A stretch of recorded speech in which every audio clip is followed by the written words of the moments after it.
Hello everyone, I am your educator Astha Gaur and today we are going to discuss about structure of flowers, the part flower contain and the function it performs. Plant perform both sexual and asexual reproduction. Now you must be wondering why are we talking about sexual reproduction here? Because with the help of flowers, the plant is able to perform sexual reproduction. Now, does a flower help in sexual reproduction? Because the flower consists of reproductive structures, male reproductive structure and female reproductive structure. Male reproductive structure is called stamen and the female reproductive structure is called pistil.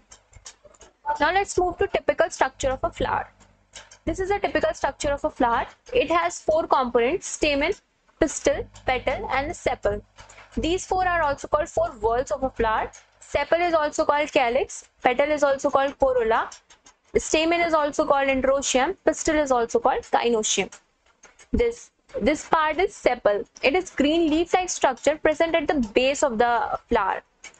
It is small in size. This is a petal. It is brightly colored or sometimes it can be colorless, but main function of petal is to attract insects for pollination. This dark blue structure is stamen. This is anther of the stamen and this is filament. This light blue structure is female reproductive part. This is stigma, this is style and this is lowermost bulge part is ovary. Now, the flower has two components, essential and non-essential one. Essential components are stamen and pistil, and we all know that they are reproductive part. So the essential, we are calling them essential because they are directly involved in sexual reproduction.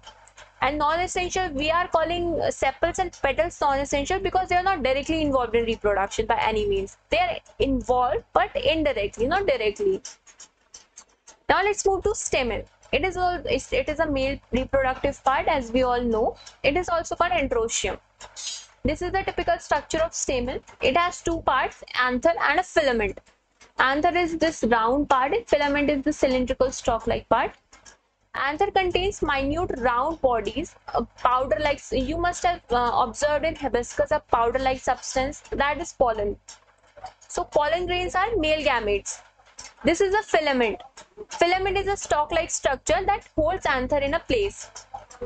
Pollen grains are later on transferred to female reproductive part through a process called pollination, and that is very essential for successful reproduction. Now let's move to pistil, that is a female reproductive part, also called gynoecium. This is a typical structure of a gynoecium. It has three components: stigma, style and ovary. Stigma is uppermost part.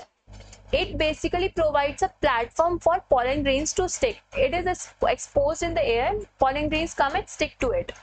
And this whole process is pollination. This is a style. The main function of style is to hold stigma in a position so that it provides platform to the pollen grains. This is the lowermost bulge part, ovary. Ovary is also swollen. It contains ovules inside, and ovules are female gametes.